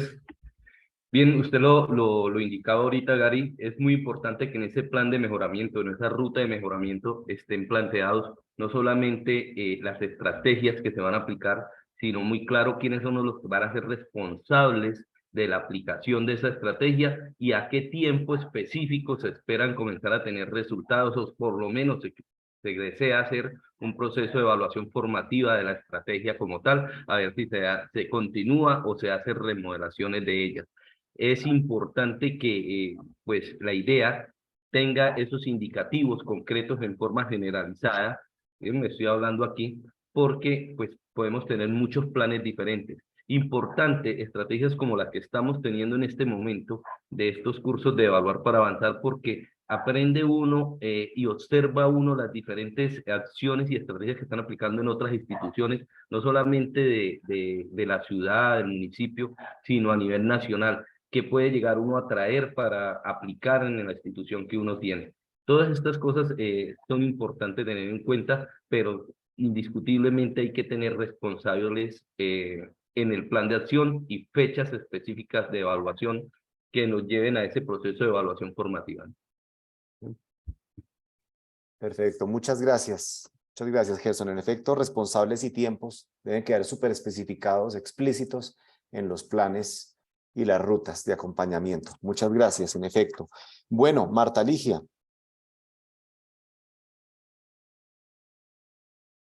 Bueno, Gary, nosotros hemos planteado hacer las reflexiones pedagógicas, entonces en la medida que se hagan las reflexiones pedagógicas, muy seguramente se van a tener planes de área y mallas curriculares muy contextualizadas. Si bien decía un compañero, todos los contextos de las instituciones educativas no son iguales, pese a que estén en el mismo municipio o estén en el mismo territorio. Cada institución tiene su propio contexto y tiene unas demandas sociales, culturales y familiares. Por tanto, estas mallas curriculares, estos proyectos tienen que ser muy estructurados, muy contextualizados y que cómo se va evidenciando en la medida de que los chicos se apropien de esa evaluación formativa, donde ellos desde el primer momento logren evidenciar su aprendizaje, su avance. Si bien es cierto, no podemos transformar los indicadores y los resultados que hemos tenido a nivel nacional o a nivel internacional, pero empezamos trabajando de la mano con el equipo de la Secretaría de Educación, con los docentes PTA. También otro de los planteamientos que nosotros hicimos fue generar unas estrategias para disminuir las debilidades que encontramos en los resultados de evaluar para avanzar en cada una de las aulas. Cuando nos sentamos y revisamos en las instituciones educativas, encontramos que no todos, no eran las mismas competencias ni todos los componentes, eran muy, sí, incluso en el mismo colegio revisábamos grado tercero, por ejemplo, de un salón a otro eran diferentes. Entonces es contextualizar, tener en cuenta la flexibilidad curricular, tener en cuenta los estilos de aprendizaje de los estudiantes. También que los docentes vayan documentando y evidenciando y compartiendo estas experiencias, porque también cuando se comparte las experiencias se permite aprender nuevas formas de adquirir o de desarrollar las metodologías. También en la medida en que se apropien las herramientas tecnológicas en los procesos de enseñanza, permitiría la transversalidad y también como la interdisciplinariedad de los docentes, porque el docente de tecnología puede contribuir a matemáticas, como el de lengua castellana puede contribuir a todas las áreas en fortalecer la lectura crítica, ¿sí? Fortalecer los otros programas que nosotros tenemos, que son también bien importantes, es el desarrollo socioemocional, las alianzas con otras entidades. Se está trabajando, por ejemplo, aquí en el territorio Crianza con Ternura, fortalecer las relaciones con los padres de familia, cómo empezamos a vincular a los padres de familia en los procesos educativos de sus hijos, que ellos también contribuyan de una u otra forma en esa formación del aprendizaje de los niños. Entonces, ahí empezamos a ver nosotros ese fruto de la ruta que se está estableciendo. Los indicadores, muy seguramente, cuando sean estas vinculaciones, los indicadores en deserción escolar, en repitencia, en reprobación de años, se va a disminuir y van a aumentar los resultados. Entonces, yo creo que es una muy buena forma de contextualizar, de tener en cuenta los contextos y las demandas a nivel nacional e internacional en cuanto al bilingüismo, a la tecnología, a la lectura, al empoderamiento de los jóvenes y desde los niños en su proyecto de vida, a dónde quieren llegar, sus intereses. Entonces, esa sería la forma de evidenciar cómo está impactando esta nueva experiencia, una reflexión pedagógica. Muchas gracias, Mirta Ligia. Muchas gracias por tus aportes. Y cerramos con Adriana. Adelante, Adriana. Cuéntanos cómo te piensas el sistema de seguimiento y monitoreo, desde qué indicadores precisos, concretos, que nos puedes decir. Dale. Listo, gracias. Nosotros identificamos 5 indicadores claves que van a ser fundamentales para identificar si estas acciones que queremos implementar tienen el impacto o no que esperamos. El primero tiene que ver con el número de instituciones educativas que hemos acompañado y que han logrado avanzar en la revisión, la flexibilización y la transformación de sus currículos y de sus sistemas institucionales de evaluación de estudiantes. El segundo indicador, y tú me preguntabas antes el nombre de la revista, nosotros este año hicimos el lanzamiento de una revista que se llama Xuco Capco, que en muisca, Xuco Capco, que en muisca significa tejer saberes o tejiendo saberes, como un tejido bien hecho en muisca, precisamente porque tenemos al resguardo dentro de nuestro territorio. Y anclado precisamente a eso, el otro indicador tiene que ver con los números de revista que logramos publicar, cuántos artículos logramos que se publiquen en esta revista, pero de esos artículos, digamos que la revista es un proceso, y en esa medida para nosotros es fundamental no solo quiénes se publican, sino también a quienes acompañamos a lo largo de la construcción de este proceso, que es la revista. Entonces, no todos llegan a la publicación de la revista, pero sí todos los que se postulan tienen un proceso de acompañamiento que esperamos que les permita lograr la publicación en la siguiente edición. Entonces, por eso para nosotros es fundamental ese acompañamiento. El tercer indicador tiene que ver con el porcentaje de los miembros de nuestra comunidad educativa que han sido involucrados en los procesos de articulación con otras entidades para fortalecer ese intercambio de experiencias. Y el cuarto indicador es el número de instituciones educativas que han logrado hacer un proceso de articulación entre su plan de mejoramiento institucional con los planes de fortalecimiento pedagógico que han surgido de Evaluar para Avanzar. Y estos 4 indicadores, digamos que van a tener un impacto en un último indicador para nosotros, que es el indicador de impacto, que tiene que ver con las tasas de repitencia y deserción de nuestro municipio. Vamos que ese es el resumen o la condensación de nuestros indicadores. Sí. Deserción, perfecto, está tomando nota. Muchas gracias, Adriana, muy interesante. De nuevo, fíjense que cada contexto es muy diferente, pero nos podemos inspirar de otros contextos precisamente para poder pulir esos indicadores de seguimiento, que muchas veces son procesos, ser acompañado, publicar en una revista o bajar a los índices de repitencia, de mortalidad académica, etc. Entonces allí tenemos todo un reto por situar nuestros indicadores en el contexto de nuestro plano ruta, pero también del entorno donde lo vamos a llevar a cabo. Bueno, muchas gracias a todos los panelistas. Vamos ahora a escuchar el video correspondiente a un miembro de la Secretaría de Educación y con este testimonio vamos a cerrar para dar paso a algunas palabras finales. Adelante, Mario. Más allá que Evaluar para Avanzar sea una política, una estrategia o un conjunto de herramientas, es la posibilidad que nos da a los territorios desde la evaluación formativa de identificar y conocer el proceso y desarrollo de las competencias de nuestros estudiantes, generando espacios de retroalimentación, viendo en esas competencias esos objetivos de aprendizajes de los niños, niñas, adolescentes y, ¿por qué no?, transformando las prácticas pedagógicas en el aula. Grandes retos, grandes oportunidades tenemos a nivel del sistema nacional, regional y municipal para, desde la ruta de acompañamiento a los establecimientos, poder fortalecer esos procesos de evaluación, de enseñanza, generándoles herramientas útiles, grandes oportunidades y nuevos aprendizajes de nuestros estudiantes.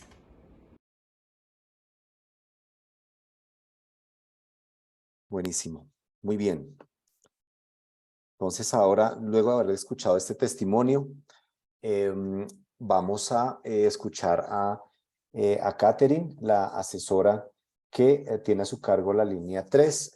Catherine va a recoger en unas pocas ideas las respuestas que han surgido en el chat a propósito de esta última parte. Adelante, Catherine. Perfecto. Hola, muy buenas tardes. Bienvenidos a cada uno de ustedes, rectores, coordinadores, docentes y docentes rurales. Bienvenidos, asesoras y tutores del proyecto Evaluar para Avanzar con la Universidad de los Andes.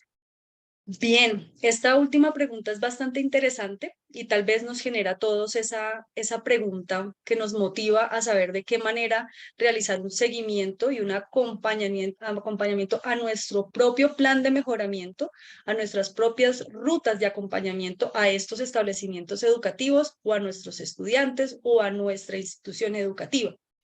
Esta es una pregunta que dentro del espacio de formación que hemos desarrollado a lo largo de estos meses con la universidad, hemos tenido y la hemos proyectado en cada uno, bueno, en algunos talleres, sobre todo, aquí voy a ser puntual. Hablamos ahorita y escuchamos cómo hacer ese acompañamiento y seguimiento, ¿cierto? Seguimiento, acompañamiento y seguimiento. Pues estos dos términos van muy de la mano con lo que es la evaluación formativa. Y la evaluación formativa, desde el Ministerio de Educación y la Estrategia de Evaluar para Avanzar, nos invita a nosotros a tener esas acciones, a desarrollar acciones que permitan acompañar lo que nosotros hemos propuesto. No solamente se trata de plantear por plantear, como ustedes muy bien lo han rescatado a lo largo de este espacio, también nuestros compañeros por el chat y en los espacios de formación presencial y virtual. Es muy importante tener algunos elementos claves para este acompañamiento y el primero de ellos considero que es la sistematización. Si nosotros logramos vincular la sistematización que está de la mano de lo que son los procesos formativos en educación, seguramente vamos a poder tener resultados como uno de ellos, los que ya ustedes han tenido allí en sus instituciones educativas. Segundo, resultados como el de las estrategias que se están planteando como planes de mejoramiento o rutas de acompañamiento, bien sean docentes, directivos o secretarías de educación, para no solamente, llamémoslo así, en valoración de resultados de aprendizaje, sino también en cómo nosotros, dentro de esas acciones que proponemos, que si bien lo mencionaban ahorita, que hace referencia a plantear unas acciones, ¿cierto? A hacer reuniones mensuales, de pronto a gestionar espacios de publicación, pues todos estos espacios y estrategias son precisamente lo que a nosotros nos permiten transformar esa cultura de lo que es acompañar, de lo que es hacer un seguimiento y cambiar el término evaluación por lo que es seguimiento y acompañamiento permanente a las acciones que nosotros emprendemos en el campo educativo. Y es aquí en donde precisamente una de las brechas que se han identificado desde la UNESCO en relación a la educación y bien es al empoderamiento. Y nos hemos dado cuenta cómo nosotros desde el rol que desempeñamos en la educación vamos de la mano a empoderarnos de ese rol y del escenario en el cual estamos para poder proponer estrategias que permitan garantizar la efectividad de estas acciones que nosotros hemos propuesto, de gestionar el conocimiento como ya en muchas instituciones educativas se hace, generar revistas, congresos, seminarios, simposios, generar el vínculo y relaciones con actores del sector de acuerdo al nivel en donde nos encontremos, directivos, docentes, secretarías de educación. Estas acciones permiten hacer un seguimiento y un acompañamiento constante y no solamente nos vamos a limitar a hacer la hojita del checklist o a esperar a la semana institucional para cumplir con la guía 34 para hacer esa autoevaluación. No, esas son herramientas que ya están. ¿Listo? Super. Entonces, Los quiero felicitar porque dentro de lo que he visto y escuchado, las acciones que se vienen desarrollando en cada uno de los niveles educativos en los que estamos en esta apuesta, ya están dando esa transformación. Es decir, estamos instaurando la evaluación formativa, es decir, ese acompañamiento y seguimiento permanente en el mejoramiento de la calidad educativa. Y sobre todo, reconocimiento de las ruralidades en nuestro territorio colombiano, ¿cierto? De la diversidad cultural que tenemos y también de la inclusión. Quiero Muchas gracias, con esto Catherine. cerrar Muchas y gracias. Genial. desearles una feliz tarde. Listo, bueno, vamos entonces a dar cierre. Les vamos a pedir que antes que se retiren, pues vamos a cerrar con Fernando mencionando 2 ideas centrales cada uno y a partir de ahí les vamos a pedir, bueno, les vamos a, digamos, hacer un anuncio sobre lo que viene después de este encuentro general de socialización de prácticas y es muy importante para que ustedes se hagan una idea sobre cómo estamos figurando este cierre del proceso. Adelante, Fernando, quisiera como que en clave de dar un balance de lo que fue este evento, cómo podríamos tender hacia una cultura de la evaluación para el mejoramiento. Adelante, Fernando. Gracias, Gary. Efectivamente, lo más chévere de esta sesión y de las sesiones de intercambio de buenas prácticas o de encuentro de buenas prácticas es que todos nos podemos dar cuenta, incluidos nosotros, porque nosotros también hacemos parte, digamos, del proceso de evaluación, somos profesores y tenemos que dar cuenta de cuáles son las condiciones que tiene que tener una cultura de la evaluación. Para nosotros, digamos, pues es muy chévere todo lo que ustedes han dicho, hemos visto muchas de las preguntas que ustedes han hecho y pues a los panelistas, pues de antemano, muchísimas gracias, porque ustedes han dicho cosas maravillosas con respecto precisamente a la cultura de la evaluación. Yo voy a resumir eso en 5 características muy puntuales, ¿vale? La primera es que la evaluación no es solo técnica, no es para medir los productos o los resultados, sino para interrogar por los fines, por los intereses y los conocimientos de todos los que participan en el aula, no solo de los estudiantes. Eso es algo muy importante y esa es la primera condición que yo veo que tiene la cultura de evaluación a partir de lo que ustedes han dicho. Lo segundo es que tiene que ser empática. Aquí Rebeca nos dio mucha claridad. La evaluación no solo es un hecho aislado porque tiene que ver con un proceso de aprendizaje y no es cuestión de la aprobación. Es de ustedes, nosotros, todos estamos en el sistema educativo evaluando no para aprobar, sino para comprender un proceso de aprendizaje y en esa medida se transforma la educación. Tercero, la evaluación como algo participativo. Evaluar es recoger conocimientos de otros a través de la comunicación como pues como la forma, digamos, en que recogemos la información. Por eso tiene que ser de ida y vuelta, ¿no? No puede ser, digamos, simplemente algo que nosotros obligamos y ponemos y especificamos, sino que tiene que ser de ida y vuelta porque así es la comunicación. El cuarto es que evaluar tiene que servir para el aprendizaje. Eso lo dijo Adriana, si no estoy mal. Miedo, angustia, dolor, frustración y ahora desinterés, yo me he dado cuenta en las tutorías en Aquitania que he hecho, es lo que normalmente, digamos, nos sugiere la evaluación y por eso necesitamos redefinirla como una nueva actitud para saber y comprender entre toda la comunidad educativa qué es lo que está pasando en ese proceso de evaluación. Y por último, hay que recordar que la evaluación es un proceso de autoevaluación, de heteroevaluación, pero sobre todo como de metaevaluación, ¿no? Es decir, hay que hacer evaluación sobre la evaluación, que era la última pregunta. Tenemos que hacer la evaluación de la evaluación, debemos ser investigadores para entender este hecho que es un acontecimiento muy complejo, ¿no? La evaluación es algo muy complejo. Necesitamos integrar distintas corrientes pedagógicas, sobre todo para entender este hecho y interpretarla desde algo que ha surgido acá, que es maravilloso, y es desde la realidad de cada uno de los territorios. Es decir, la evaluación no puede ser algo solamente general, como proponen, digamos, algunas de las herramientas, sino que tiene que ser diversa. Tenemos que hacerla desde muchas partes y tenemos que ser capaces de evaluarnos nosotros mismos. Y esas son las 5 condiciones que he recogido de esta sesión con respecto a cuáles son esas características de la cultura de la evaluación. Genial. Muchas gracias, Fernando, por su contribución. Vamos a cerrar. Solamente quiero resaltar de la primera parte de brechas, insisto, me llamó mucho la atención la necesidad de ser recursivos. Cada vez más identificar momentos o estrategias para levantar esas brechas, cómo podemos diagnosticarlas, cómo podemos hacerlo, en qué oportunidades podemos tener a lo largo de un año académico para poder identificar esas brechas de aprendizaje, poderlas situar. De la segunda parte resalto dos cosas que han salido que me gustaron mucho, tiene que ver con la creación de comunidades.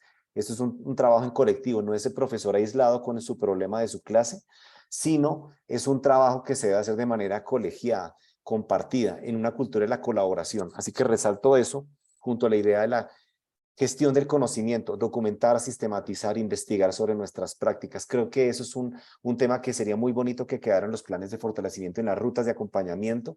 Es eso, crear condiciones para gestionar la información, el conocimiento, documentar, escribir, reunirnos para conversar, crear comunidad me parece genial. Y por último, obviamente, en los planes de mejoramiento en las rutas, los indicadores muy precisos tendrían que dar lugar a algo no tan técnico y frío como un indicador, sino también algo humano como es el enganche, el compromiso de parte de los diferentes actores. Resaltaría eso junto a lo que ha dicho Fernando, que me parece maravilloso, junto a lo que también han resaltado Catherine, Denise y Silvia de sus aportes en el chat. Ya con esto queremos dar cierre, simplemente decirles que el encuentro de cierre que van a tener con su tutor o tutora da por cierre, da por terminado este proceso. Ustedes van a tener un encuentro de 2 horitas. Queremos que ese encuentro no sea una vitrina donde cada uno eche el cuento. Queremos que sea un momento donde cada uno confronta las cosas que se dijeron hoy en este webinar con su propio plano ruta, hace explícito qué podría mejorar, qué podría afinar, y es por supuesto un momento vivo de cierre donde nos encontramos ya para dar por terminado este hito, esta formación, donde esperamos que ustedes se hayan sensibilizado frente al tema de la cultura de la evaluación. Y posterior a ese evento les vamos a pasar una encuestica para que por favor valoren este encuentro del día de hoy y el encuentro de cierre que tengan con su tutor o tutora. Con eso daríamos por terminado este proceso, no sin antes agradecerles por su compromiso, por asegurar la calidad de la educación que reciben niños, niñas y jóvenes a través, por supuesto, de una cultura del mejoramiento, no del señalamiento y del control, sino de poder asegurar una buena educación para nuestros niños, niñas y jóvenes. Muchas gracias en nombre de la Universidad de los Andes, del Ministerio de Educación Nacional, de parte de todo el equipo. Les deseamos una bonita tarde y esperamos que sigan en contacto con su tutor o tutora y que creen comunidad. Esto es lo que necesitamos para que esto siga adelante y sigamos avanzando. Muchas gracias a todos y todas, que tengan una bonita Muchas tarde. gracias a todos. Muchas gracias. Hasta luego. Buenas tardes. Y por supuesto a nuestros Muchas queridos gracias a los panelistas. panelistas también. Claro que sí. Muy amables. Muchas gracias.